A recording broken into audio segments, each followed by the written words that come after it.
माँ तू सबसे प्यारी है, माँ तू जग में न्यारी है।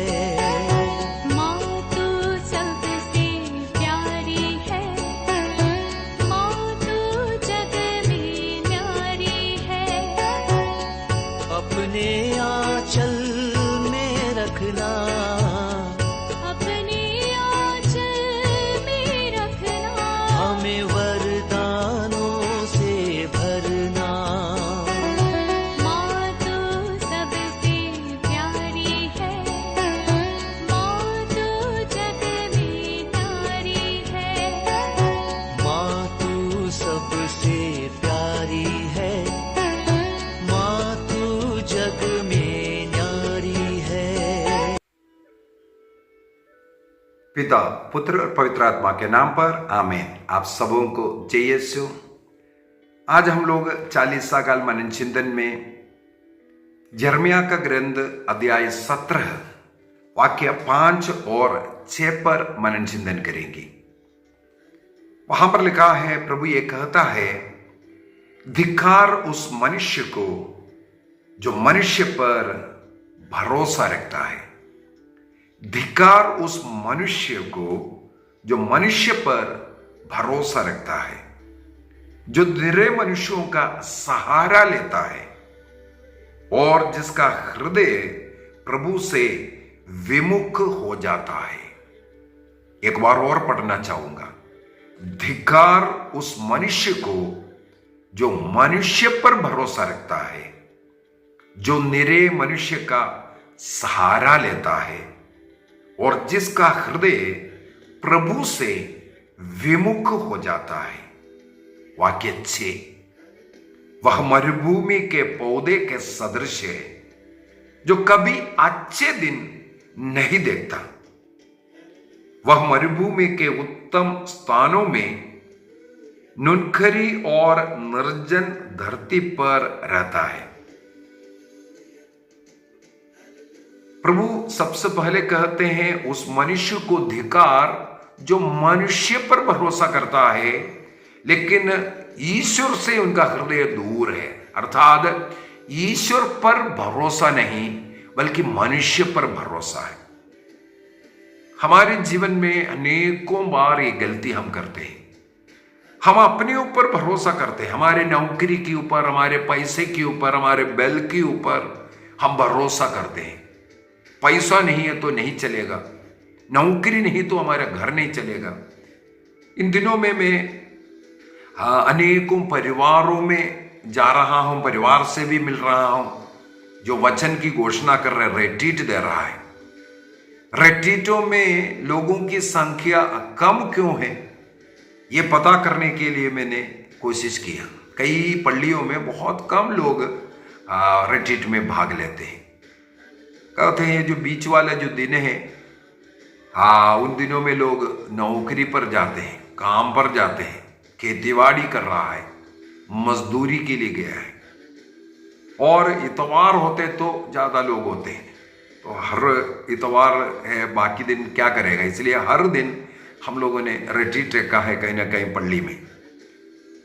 तो इसलिए कुछ घरों में भी विजिट करता हूं, लोगों का हालचाल पता करने के लिए, लोगों की प्रार्थना, लोग चर्च के साथ कितना जुड़ा हुआ है जानने के लिए। लोगों के बातों से मुझे जरूर दुख की बात है, दुख ही होता है। लोगों का एक ही कहना है, उनको अगर नौकरी नहीं है या नौकरी में नहीं गया, इतवार को भी वो नौकरी के लिए जाता है, काम करने के लिए जाता है। हमने पता किया कितना मजदूरी मिलता है, 300 रुपया, बड़े मुश्किल से 300 रुपया के लिए सुबह से लेकर के शाम तक काम करते हैं। इसके बाद 100 रुपया का पी करके आ जाता है। वो पीने के उद्देश्य से अनेकों लोग काम के लिए जाते हैं। तुम्हें बड़े मुश्किल से 300 रुपया मिल रहा है, उसमें 100 रुपया का पी रहा है। बोलते है सुबह से काम कर रहा है थकावट को दूर करने के लिए। लोग इस प्रकार जो मेहनत कर करके कमा रहा है उसको भी नशे में बर्बाद कर, अर्थात ये पैसा अन्य लोगों के लिए फायदा का कार्य बना रहा है। इसलिए आगे लिखा है, जो प्रभु पर भरोसा नहीं करते हैं। प्रभु ने कहा तुम 6 दिन काम करो, 7वां दिन प्रभु के लिए अर्पित करो। इसलिए प्रभु ने 7वां दिन को आशीर्वाद दिया। 6 दिन तुम मजदूरी करो, 6 दिन तुम ऑफिस जाओ, 6 दिन तुम पढ़ाई करो, 6 दिन का काम और 1 दिन का विश्राम, ये ईश्वर का नियम है, ये ईश्वर का नियम है। लेकिन कई लोग 7वां दिन काम करने के लिए, मेहनत करने के लिए, पैसा कमाने के लिए जाते हैं। इसलिए चर्च नहीं है, प्रभु में नहीं आ रहा है, प्रार्थना में नहीं आता। और घर का प्रार्थना में पता करता हूं, मुझे ऐसा बहुत ही कम घर मिला जिस घर में परिवार मिलकर के प्रार्थना करते हैं। ये भी बहुत बड़ी दुख की बात है। हम प्रार्थना कुछ लोग तो व्यक्तिगत रूप से कर रहा है, पारिवारिक रूप से 1 घंटा जो घर का पवित्र घड़ी रोज मनाने के लिए हमारे पास समय नहीं है, क्योंकि हम इतना व्यस्त है, जो पैसा कमाए घर तो अभी चलेगा। प्रभु पर भरोसा नहीं है, मनुष्य पर भरोसा, नौकरी पर भरोसा, पैसे पर भरोसा। इस कारण वाक्य 6 में इसलिए लिखा है, वो मनुष्य जो प्रभु पर भरोसा नहीं है, प्रभु के लिए, प्रभु के आदर में, प्रभु के नियम के अनुसार इतवार को नहीं मनाता है, इतवार को पवित्र नहीं रखता है, उस दिन भी कमाने के लिए जाता है, उनके जीवन में कभी सुख देखने के लिए नहीं मिलेगा। वो मरुभूमि के पौधे के सदृश है, उनके जीवन में कभी अच्छे दिन नहीं आ सकता। वर्षों से ऐसा करके जा रहा है, लेकिन घर में खाने पीने के लिए भी नहीं है। लड़ाई झगड़ा है, वासना का पाप, व्यभिचार का पाप, एक दूसरे से लड़ता है। घर में इसलिए प्रार्थना नहीं है, चर्च नहीं जा रहा है, पाप स्वीकार नहीं करते। कभी कभी ईस्टर में जाएगा, अभी ईस्टर आ रहा है, ईस्टर में जाएगा, क्रिसमस में जाता है, बस जाकर के परम प्रसाद भी ग्रहण करेगा, पाप स्वीकार नहीं करते। पूछते हैं तो जवाब मिलता है, हाँ हमारे पाप स्वीकार हो चुका है। एक बार जीवन में पाप स्वीकार हो गया, उन लोग सोचते हैं हमारा पाप स्वीकार हो गया है, इसलिए हम कभी भी चर्च जाएगा और परम प्रसाद ग्रहण कर सकते हैं। इस कारण हमारे जीवन में शैतान है, शैतान का कार्य है। हमें इससे सतर्क रहने का, दूर रहने की जरूरत है। यहां पर यही लिखा हुआ है, धिक्कार उस मनुष्य को जो मनुष्य पर, मनुष्य के काम पर, जो पैसे पर वो भरोसा करते हुए जी रहा है, ईश्वर पर भरोसा नहीं। जब इज़राइल को जो 7वां दिन मनाने के लिए प्रभु ने जब नियम दिया, इसका मतलब वो 6 दिन काम कर सकता है, 7वां दिन वो काम नहीं करेगा। उसी प्रकार उनको विश्राम वर्ष भी मनाना जरूरी था। 6 वर्ष खेतीबाड़ी करना, 1 वर्ष उसको परती जोड़ना, काम उसके अंदर खेत को परती जोड़ना है, काम नहीं करना है, वहां कुछ खेतीबाड़ी नहीं करना है। तब लोगों ने पूछा, फिर हम 7वां वर्ष क्या खाएगा? प्रभु ने क्या उत्तर दिया? बहुत ही सुंदर उत्तर प्रभु ने लेवी ग्रंथ अध्याय 25 के अंदर दिया। प्रभु ने कहा, 6वां वर्ष मैं उतना अनाज तुम्हें दे दूंगा, तुम 7वां वर्ष खा पाओगे। 7वां वर्ष के लिए जितना जरूरी है उतना अधिक तुम्हें मैं 6वां वर्ष और 8वां उसका अगला वर्ष भी तुम उससे खा पाओगे। इसलिए हमें वो 7वां वर्ष, 7वां दिन इसको मनाना जरूरी है। वाक्य लेवी ग्रंथ अध्याय 25, लेवी ग्रंथ अध्याय 25 वाक्य 18 से अगर पढ़ेंगे, वहां पर लिखा हुआ है, मेरे आदेशों पर, विधियों का पालन करो, ऐसे करने पर तुम देश में सुरक्षित निवास करोगे, भूमि अच्छी फसल उत्पन्न करेंगे, तुमको भरपूर भोजन मिलेगा और तुम देश में सुरक्षित रहोगे। यदि तुम पूछोगे कि 7वें वर्ष जब हम ना तो बीज बोएंगे और ना फसल काटेगा, तो हम क्या खाएंगे ये पूछोगे तो जान लो कि छठे वर्ष मेरे आशीर्वाद से फसल 3 वर्ष के लिए पर्याप्त होगी।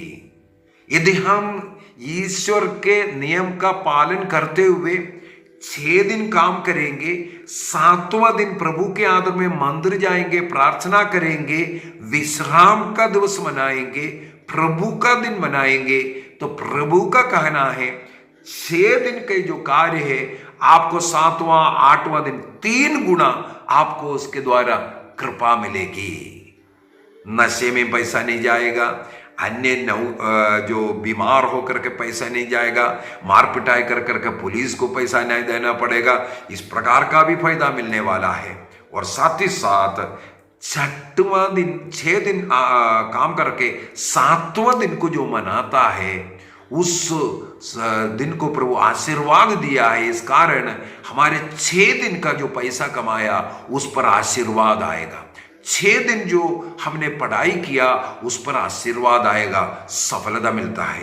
प्रभु ये हम वादा करता है, प्रभु का वचन पर हमें भरोसा करना है। यदि प्रभु ने कहा 6 दिन काम करो, 7वां दिन आप विश्राम का दिवस प्रभु का दिन बनाओ, हमें इस नियम के अनुसार 6 दिन काम करेंगे, 7वां दिन हम विश्राम करते हुए प्रभु का मंदिर जाएंगे, प्रार्थना करने के लिए, धन्यवाद देने के लिए, प्रभु के आदर में गीत गाने के लिए हम जाने का निर्णय करो, ताकि आपके घर में वो आशीर्वाद आएगा। यदि हम प्रभु पर भरोसा नहीं करते तो गणना ग्रंथ के अंदर मुझे बहुत ही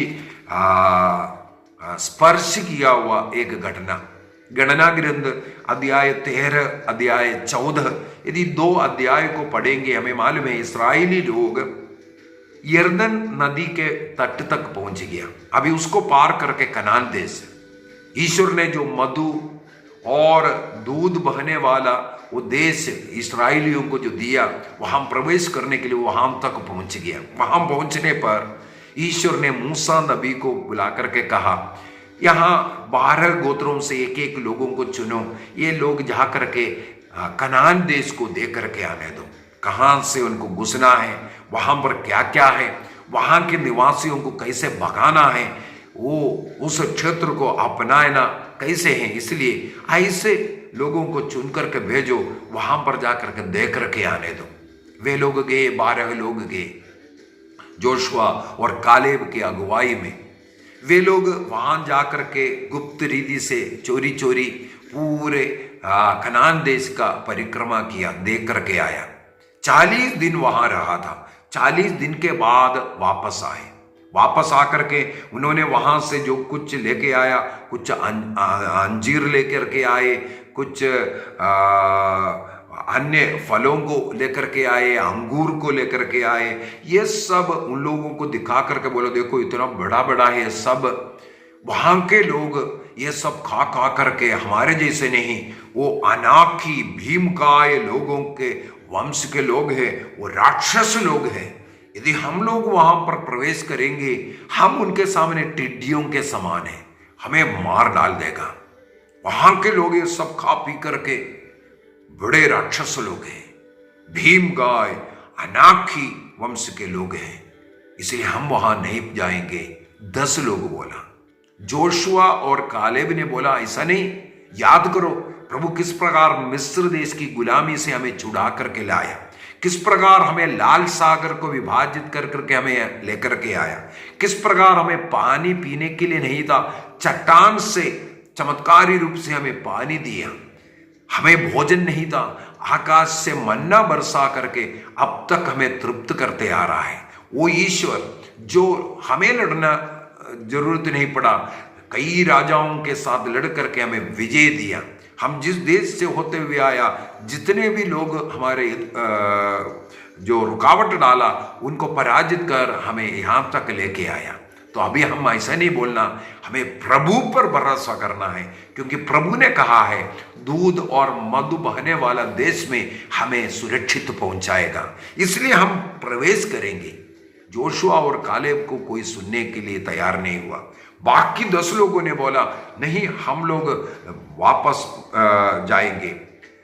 गणना ग्रंथ अध्याय 14 का वाक्य 4 में लिखा हुआ है, नंबर्स चैप्टर 14 वर्स 4 में, चलो हम अपने लिए एक नेता चुन ले और फिर मिस्र लौट जाएं।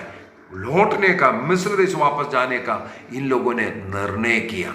वाक्य 28 जाकर के 28, गणना नंबर्स चैप्टर 14 वर्स 28, प्रभु कहता है अपने अस्तित्व का शब्द तुम लोगों के जो बात जो कहते हुए मैंने सुना, उन्हीं के अनुसार मैं तुम्हारे साथ व्यवहार करूंगा। प्रभु कहता है अपने अस्तित्व के शब्द, तुम लोगों को जो बातें कहते हुए मैंने सुना, उसी के अनुसार, उन्हीं वचनों के अनुसार मैं तुम्हारे साथ व्यवहार करूंगा। उन्होंने प्रभु पर भरोसा नहीं किया। प्रभु ने क्या दिया, कलीसिया क्या किया, ऐसे ऐसे कर करके पूछने वाला लोग मिलते हैं, नशे के धुन में है और बोलते हैं प्रार्थना करने से क्या मिलता है, प्रार्थना करेंगे तो क्या हमारा पेट भरेगा। कई ऐसे ऐसे सवाल करता है।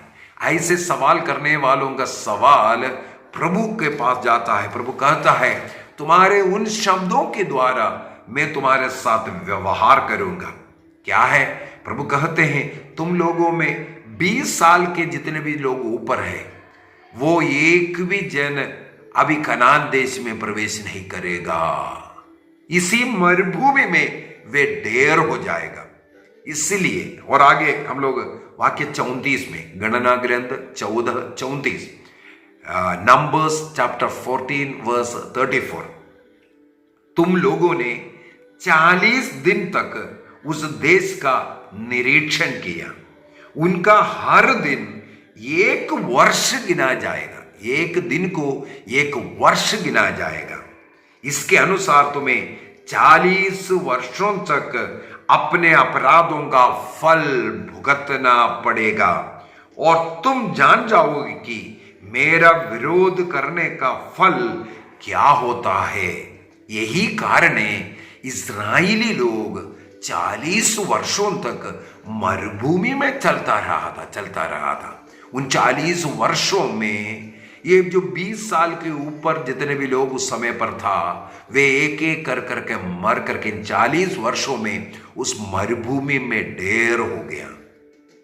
उन 20 साल के नीचे के लोग जो बड़े होकर के, उन्हीं लोग प्लस जो विश्वास की बातें बोलने वाला जोशुआ और कालेब, जिन्होंने कहा नहीं प्रभु हमारे साथ है, हमें सफलता देगा, हम प्रवेश करेंगे, वे दो केवल 20 साल के ऊपर जो विश्वास किया, प्रभु पर भरोसा किया, जोशुआ और कालेब, वे अन्य लोगों के साथ कनान में आगे हम प्रवेश करता हुआ पाते हैं।